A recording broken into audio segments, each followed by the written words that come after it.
What's up, everybody? Welcome to Call to the Bullpen. I'm David Payne with Brad Zampar and Jimmy Miller. Let's play ball. Guys, last year we put together quite the fight card with a couple beefs that happened throughout Major League Baseball and some great UFC fights on tonight. So I figured we start building our 2022 MLB fights card. And who better to headline this card than Dan Bellino and Madison Bumgarner? This was a bizarre happening. Like, I'm so confused still at what happened. I don't even know what the beef was, honestly. And I don't know if either of you guys know what the actual issue was, but from my perspective, Mad Bum comes off the mound. They do like the routine sticky substance check. And this guy, Dan Bellino, the umpire, is not even checking Mad Bum's hand. He's like grabbing his hand and just like staring into his eyes until he looks at him. Mad Bum takes exception to that, as anyone would. And next thing you know, Mad Bum is kicked out of the game after the first inning, wasn't it? Yeah. Kicked out of the game after one inning, like going crazy, like rabid, like foaming at the mouth, going after this guy. And I got to tell you, man, if I'm an umpire looking to pick a fight and looking to kick someone out, Madison Bumgarner is the last guy I'm going to fuck with.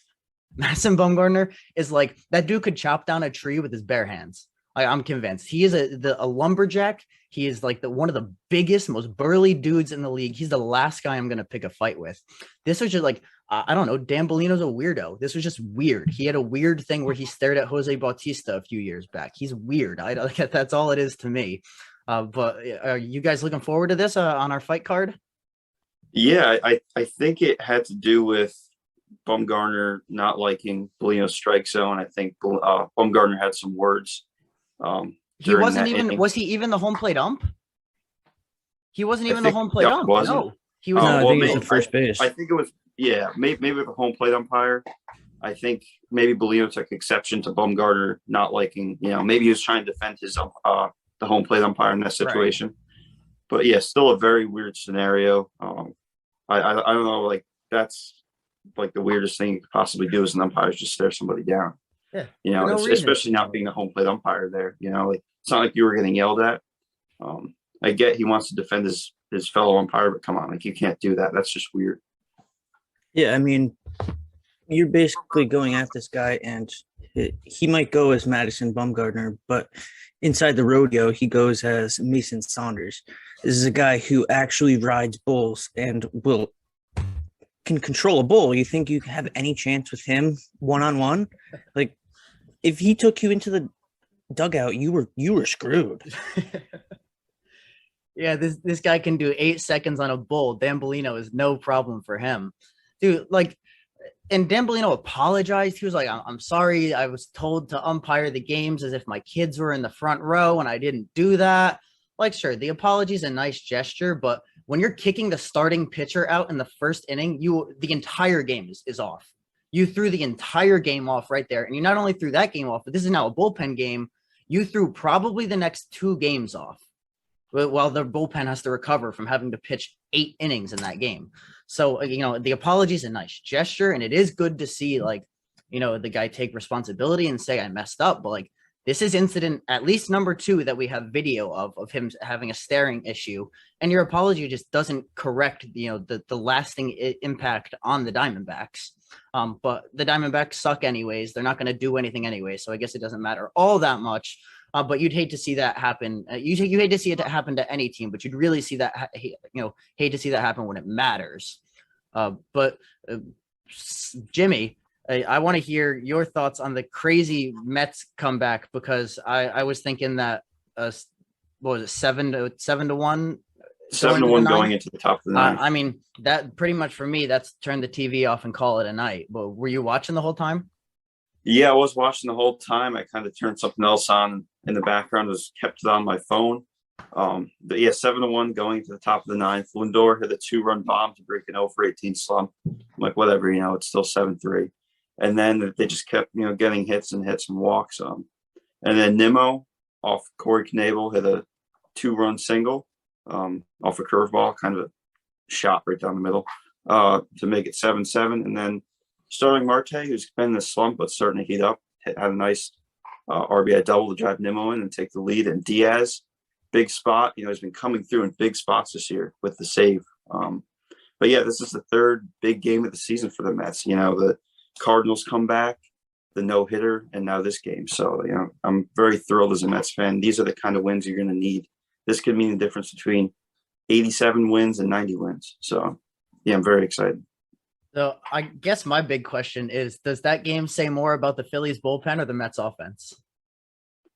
I'd say the Mets offense, because they threw in Corey Knebel. He's a legit reliever. He's had his problems, but he's a legit reliever. I just think once one guy gets on, the Mets have that mentality where they've brought in guys like Mark Hanna that, just get on base and grind at bats. So yeah, I think it does have to say bad about the Phillies bullpen, but they did throw Knebel. It's not like they just had some random reliever out there. Yeah, no, I mean, plenty of bad bullpens don't let up 7 runs in an inning every single night. So, no, I mean, that's the kind of thing that makes the Mets feel different this year, right? Is this kind of Buck said something like, that kind of night like that shows you what you can do, or like what kind of team you can be. So, and you mentioned Diaz too, and holy cow, is him having a bounce back year huge for the Mets? Because when he was in Seattle, he was the best reliever in baseball at the time, right? So being able to go from having, he was horrendous before, so being able to go from having a horrendous reliever to back to that peak form is such a big difference in that bullpen there. Now, I want to talk a little bit about power rankings, because because we have recently released our first awards power rankings, but 2, because I see a lot of discussions going on social media about really what is power rankings. And a lot of people see power rankings from the perspective of it's really who's hot. Some people see it from like who is the best teams. So I kind of want to take a second to discuss, before we get into the awards power rankings, I just want to discuss the way that we do our power rankings and how we think of our power rankings on a week-to-week basis. So what we do is the 3 of us each submit our top 12 power rankings teams. So we have 3 lists of 12 teams. And then from there, each team gets awarded points based on the position that they came in. The points get added up, divided by the total number of votes to get an average number of points, and then ranked from there. So you'll get numbers like 7.6 or 10, 12 points, and you kind of rank those up and down there. Our tiebreaker is run differential. Our second tiebreaker, which we actually just determined this week, is head-to-head is divisional record. And then we would go to head-to-head if they've played. But we kind of each, the 3 of us, have a little bit of a different philosophy when we make our individual power rankings. So I just want to each kind of take a second to say, what is our philosophy? So for me, I tend to think of power rankings like the UFC ranks their fighters. I think of it as ranking title contenders in order from the number 1 title contender down to 10. So for me, the biggest factor probably is roster composition. If you are the Diamondbacks, you don't have a chance. You're not going to make it. You could win 10 straight games and you're not going to make it on my power rankings. If you're the Dodgers, you could go 3-7 in a week and you're probably very likely to be in the high end of my power rankings because of the roster composition and the potential there. Secondly, I'll look at the record in the last 10 games. That is relevant. Power rankings, to me, it does have to represent, the last week. It's a week-by-week thing, so it does have to change week to week. So I do take that into account. But also with that, the strength of the schedule, the strength of the teams they played in the last week. The Yankees sweeping the Orioles and Royals isn't going to have as much of an impact as, let's say, the Padres were to go 7-3 against the Dodgers and Mets. So, it kind of... I like to look at the week to week as well as the big picture. But Jim, I kind of want to toss it over to you because I know you have a little bit of a different philosophy than me when you make yours. So I'd like to hear that. Yeah, I mean, obviously I have my standards with like the Dodgers and teams like that have that great roster and they could go, 3-4 in a given week and I'd still have them won. But I think it was the first team to take the White Sox off my rankings. I kind of like to account for more recent performance in my power rankings, especially a team like the White Sox. If they're not performing like they should, I think they should fall more to the sour than the power. I'm a little quicker to take teams off the power than I know you two are. rankings, kind of the same thing. Like teams that should be good that aren't performing well, I'm more likely to give them a sour ranking spot over, say, the Orioles, who aren't expected to be good. So yeah, I think I'm a little more biased, I guess, more recency bias with me, and I'm a little more variation to who I have on like a given week. Like I don't have those set, teams like you guys do. Yeah, I kind of follow David's ideologies mostly, but I think at the end of the day, it's the rankings of who's going to win the last game of the year. And there's just some teams that have hot streaks and some teams that have cold streaks that aren't in play to be even in the playoffs at the end of the day. And I also include the last 10, obviously, which is a little tougher for us because we do last 7 essentially. So it's a little bit of last week and this week, but the teams they play is one of my highest things to consider when playing the teams. Like you said, with the Yankees sweeping the Royals, Guardians, and Orioles in the 10-11 game win streak that they had, it doesn't have the same impact as it would if they were sweeping decent teams. But overall, I think there's a good number of teams that all can go up and down the top 10 throughout the year.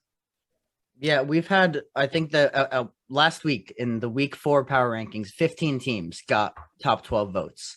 So half the league got votes to end up on the power rankings.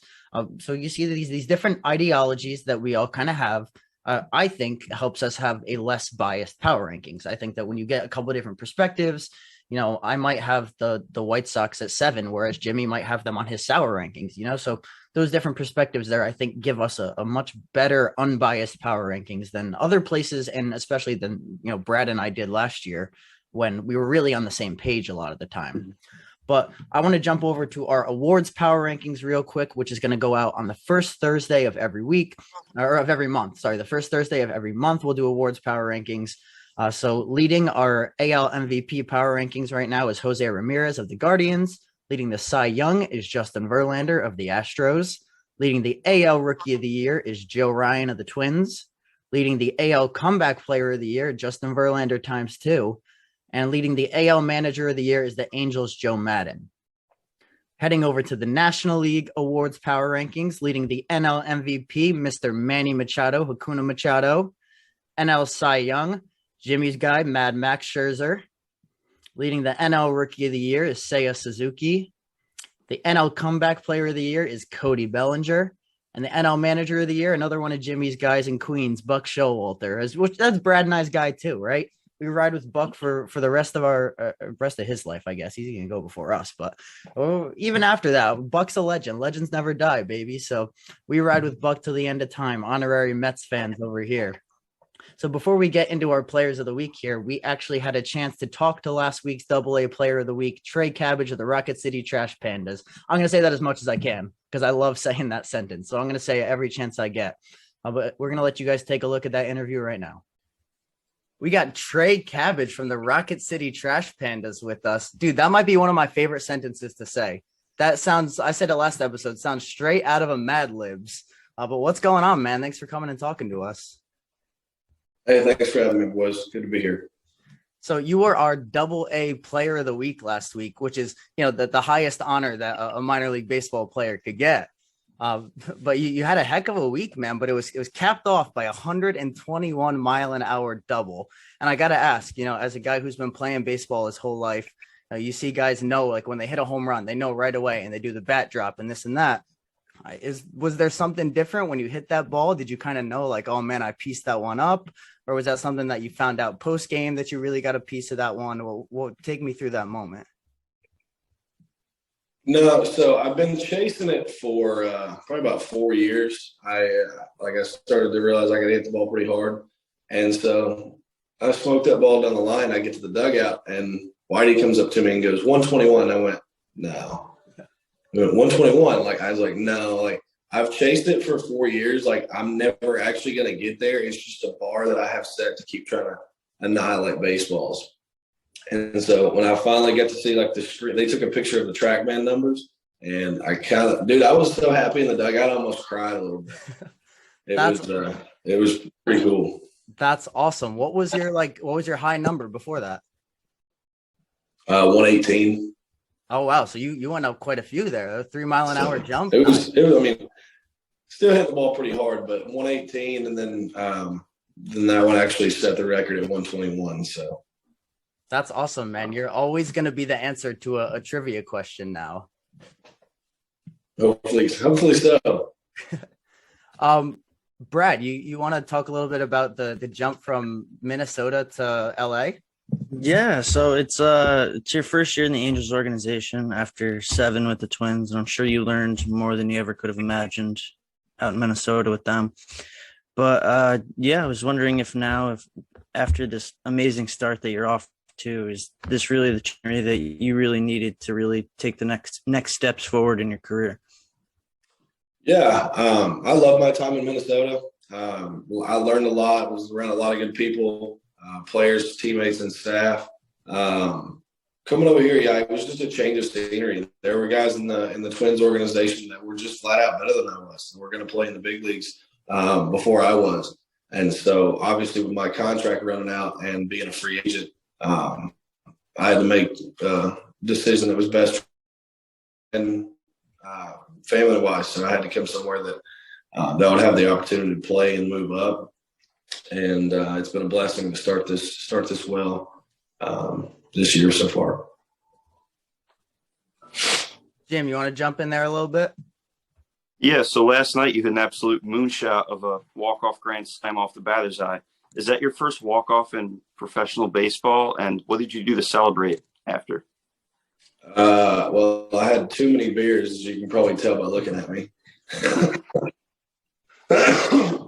But no, I had a couple walk-off singles in rookie ball, but that was my first walk-off homer ever. Very nice. Wow. Yeah. So yeah, we definitely celebrate.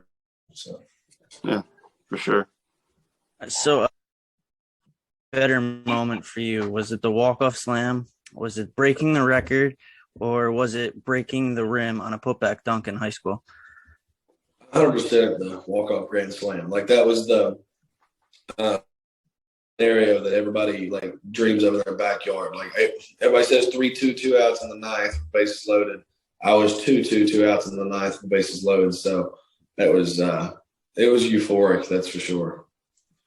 So yeah, that is like the classic like wiffle ball backyard moment. So that is pretty sick, and especially to come like what a week for you, man. You break that record, you have that crazy moment there.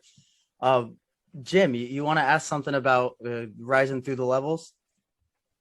Yeah, so it seems like every rank you get to, you get better and better. What do you think contributes to that? Is it maybe you're getting more familiar with the pitching, or you're getting around better coaching? Yeah, I mean, it's just, experience you get better with experience and stuff like that. So just learning guys' tendencies as you move up. Obviously, the good pitchers are also remember facing them in the past. I learned to be a little bit more specific in pitch selection and not necessarily swing less, but swing when you do take a swing, make sure it's your A swing that you can do damage on everything that you go for. So that helps just to shrink your zone and put yourself in a better position. So you're not trying to cover all 17 inches of the plate. Yeah, it shows in your power numbers too. They're going way up every year. Mm-hmm. So just been around, like you said, been around a lot of good coaches, and then just having more and more at bats, just seeing what you can deal with. I'm looking forward to a Trey Cabbage AAA player of the week at some point when you move up onto the Bs there. But right now, if you got a minute, can you guys hear me all right? Oh no, did you guys lose me? You hear me? Yeah. All right. If you got a minute here, Brett, and you want to get a timer up, would you want to play some rapid fire with us, Trey? Just a minute of random questions. You down for that? All right, Brett, you got a timer for me, Brad? Yes, sir. All right, you tell us when to go, and we'll hit the ground running. Ready to go on you. All right. Favorite player growing up? Chipper Jones. If you were an animal, what animal would you be? Tiger. What's your favorite movie? Ooh, they asked me this yesterday. Roadhouse. Okay. Iced coffee or hot coffee? None. Okay. Favorite team growing up? It was tough. We weren't really close to anybody. I guess Atlanta, Chipper Jones. So, All right. Favorite TV show? TV Friends. Favorite show, Peaky Blinders. All right. Boobs or butt? Ass. Walk-up song? I just changed it from one of my up-and-coming. He's an up-and-coming country star. His name is Hayden Kaufman. It was Good Old Boys. All right. Here, as a player in the Angels organization, this one should be easy. The best player in baseball is? Mike Trout. Yeah. Any nicknames?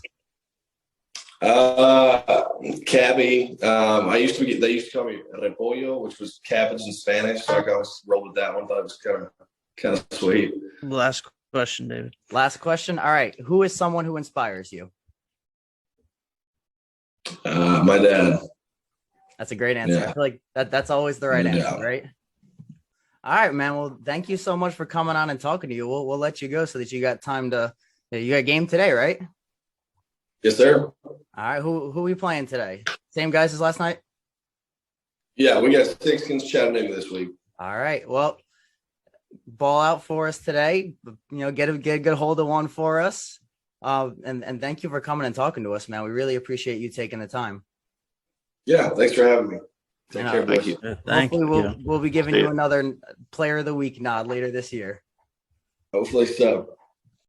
Huge shout out to Trey Cabbage of the Rocket City Trash Pandas for coming on and talking to us this week. Now, Jimmy, take it away with this week's MLB Players of the Week. So for the AL Player of the Week, I went with Bo Bichette of the Blue Jays. After a slow start, he's heating up. 11 hits, 3 doubles, 458 batting average, and a 480 on base percentage this past week.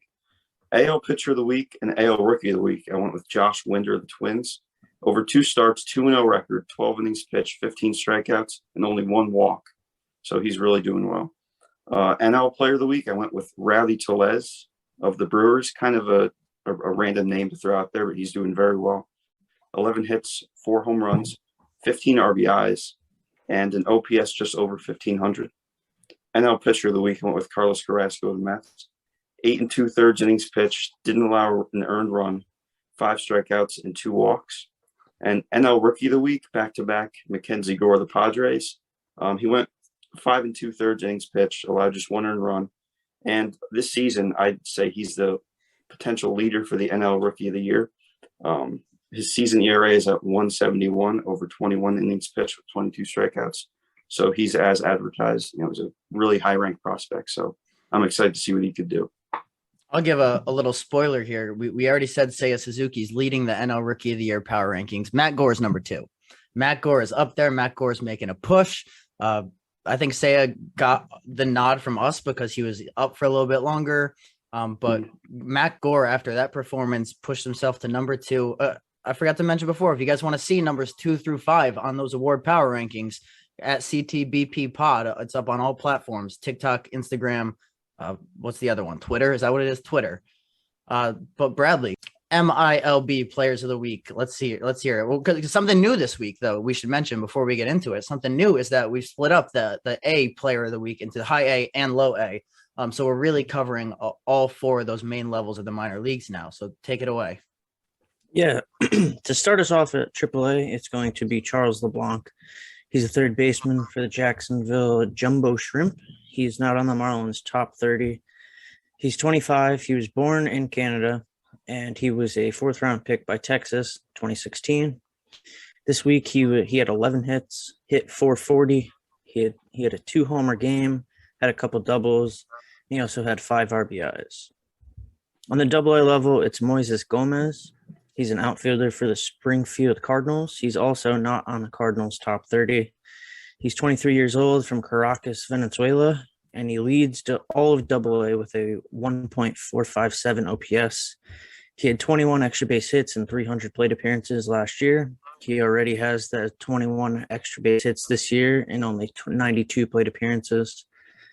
This week he was 8 for 24, homered 4 times, drove in 7, and he slugged .875. On the high A level, it is going to be a guy ranked on the Cardinals top 30 at number 5. It's Mason Wynn. He's a shortstop for the Peoria Chiefs. He was a 2020 second-round pick straight out of high school, which high praise for a kid in that class, especially out of high school, only 5 rounds. He was 8 for 20, doubled twice, tripled twice, drove in 5, and he stole 4 bags. And on the low A level, it's Robert Perez. He's a first baseman for the Modesto Nuts. He's not ranked on the Mariners' top 30. 21 years old from Venezuela. He was 6 for 18, homered 3 times, doubled twice, drove in 6, and he also slugged in .944. Jumbo shrimp, nuts, and trash pandas. How can you not love minor league baseball? I'll tell you who's a honorary mention for worst umpire of the week. That's Mr. Dan Weirdo Bellino. But man, I'm just going to let you get right into these umpires because I'm loving the worst umpire of the week. So go ahead. Yeah, so our best, to start with the best umpire of the week, it's Carlos Torres. It was Monday's game with the Yankees in Toronto. The Yankees won the game 3-2. His overall favor for the night was .09 runs for Toronto. Overall accuracy, 97%. Overall consistency, 97%.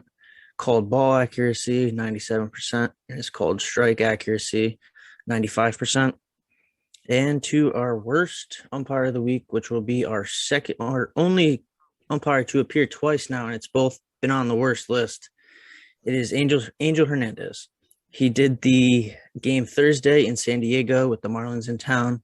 Overall accuracy for the day was 91%. Consistency was 91%. Called ball was 93%, and his called strike was 84%. But since it was a 2-run game, his overall favor for the game was .45 for San Diego.